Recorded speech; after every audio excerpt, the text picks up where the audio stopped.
बिहान विद्यापीठ द्वारा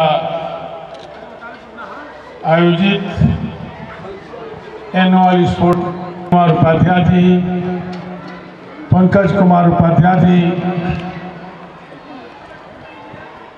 प्रिंसिपल श्री अभय महापात्रा जी,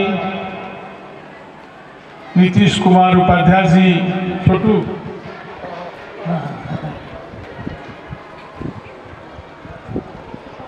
शहीद विद्यालय परिवार के सभी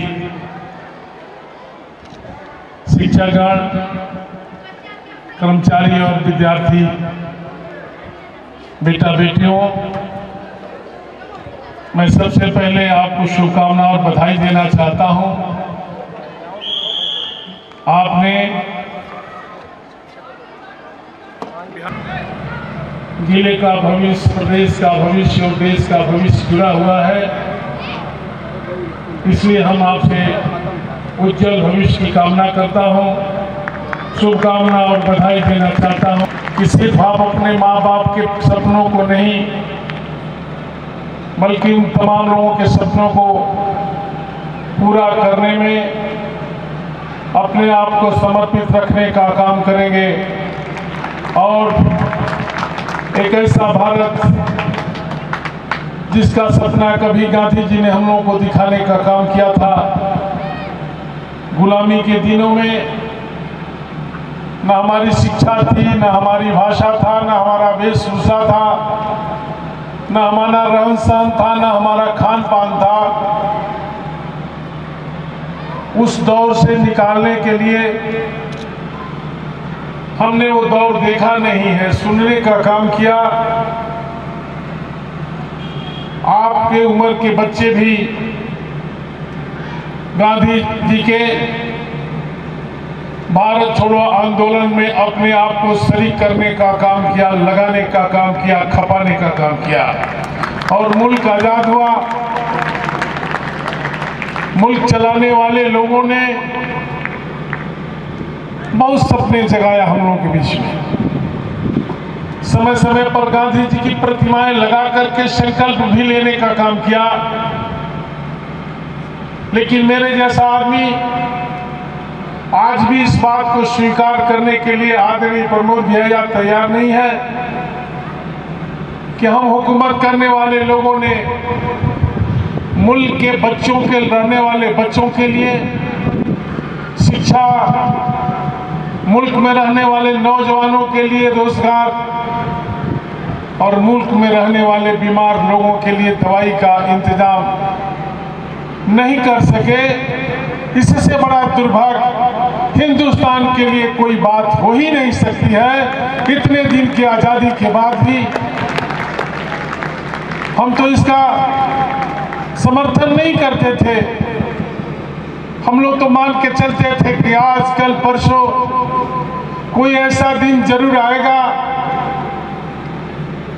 जो सपना गांधी जी ने कहा था, हिंदुस्तान के लोगों, मुल्क आजाद हो जाएगा, मैं काले के जमाने की तालीम चली जाएगी, अंग्रेजी हुकूमत की शिक्षा में परिवर्तन होगा और पूरे मुल्क के बच्चे एक तरह का शिक्षा ग्रहण करने का काम करेंगे।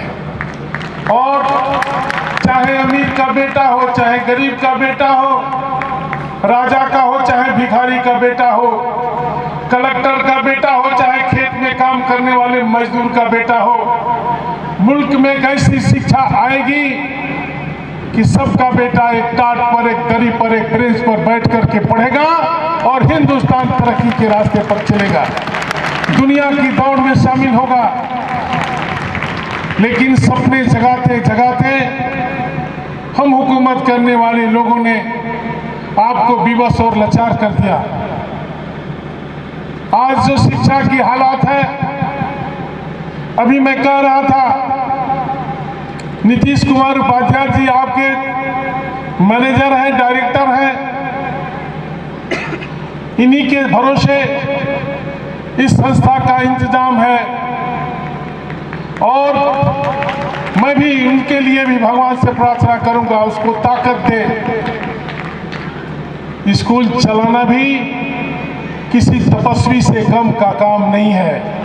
जिस तरह से तपस्या करने वाला ऋषि मुनि संत महात्मा सूफी संत सब कुछ छोड़ करके अपनी सिद्धि के लिए काम करता है, मेरे जैसा आदमी यह मान के चलता है कि हिंदुस्तान की बिगड़ी हुई शिक्षा व्यवस्था को ठीक करने के लिए अगर नीतीश कुमार उपाध्याय जैसे सैकड़ों नौजवान शिक्षा को अपना सब कुछ लगा करके काम नहीं करते तो आज आप दुनिया की दौड़ में शामिल होना तो दूर, अपने जनपद के दौड़ में भी शामिल होने के लायक नहीं होते। हमने क्या किया? अच्छी अच्छी बिल्डिंगें हम लोगों ने आदरणीय उपाध्याय जी जब इंटर में हाई स्कूल में पढ़ते थे तो town inter college, Kunwar Singh inter college, Lakshmi Rajdevi inter college, सभी के दर्जनों कॉलेज ऐसे थे जहां दाखिले के लिए जीआईसी, गुलाब देवी यही संस्थाएं थी जहां दाखिले के लिए सिफारिश करना पड़ता था। आज हालत यह हो गई है, आप चले जाइए टाउन इंटर कॉलेज के कैंपस में, लक्ष्मी राजदेवी की इंटर कॉलेज के कैंपस में, कुंवर सिंह इंटर कॉलेज के कैंपस में, गुलाब देवी और जीजीआईसी में लगता ही नहीं कि यहां बच्चे पढ़ते हैं। और वहीं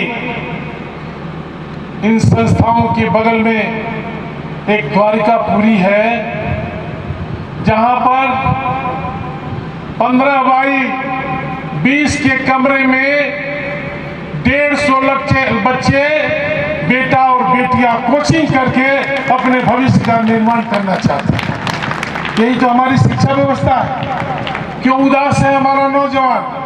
क्यों हमारी बेटियां जो आज अपने आप को बेटा के ऊपर उठ करके शिक्षा में स्थान हासिल करने का काम करती है? परिणाम देख लीजिए, चाहे सीबीएसई बोर्ड का आता हो, चाहे आईसीआईसी बोर्ड का हो और चाहे यूपी बोर्ड का हो, बेटा से बेहतर परिणाम बेटियां देने का काम करती हैं। और उन बेटियों के पढ़ने का इंतजाम हुकूमत करने वाले क्यों नहीं करते?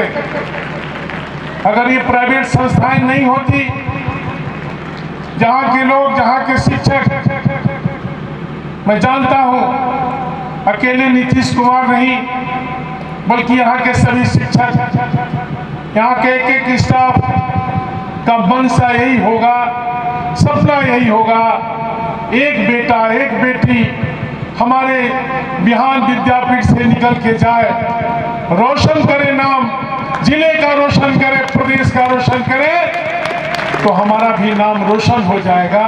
इसी उम्मीद से सब लोग लगे रहने का काम करते हैं। पुनः मैं संस्था के सभी परिवार के लोगों को शुभकामना और बधाई देता हूं और उम्मीद करता हूं आप अपने जनपद के, अपने प्रदेश के, अपने देश का नाम रोशन करने में अहम भूमिका अदा करें। बहुत बहुत धन्यवाद।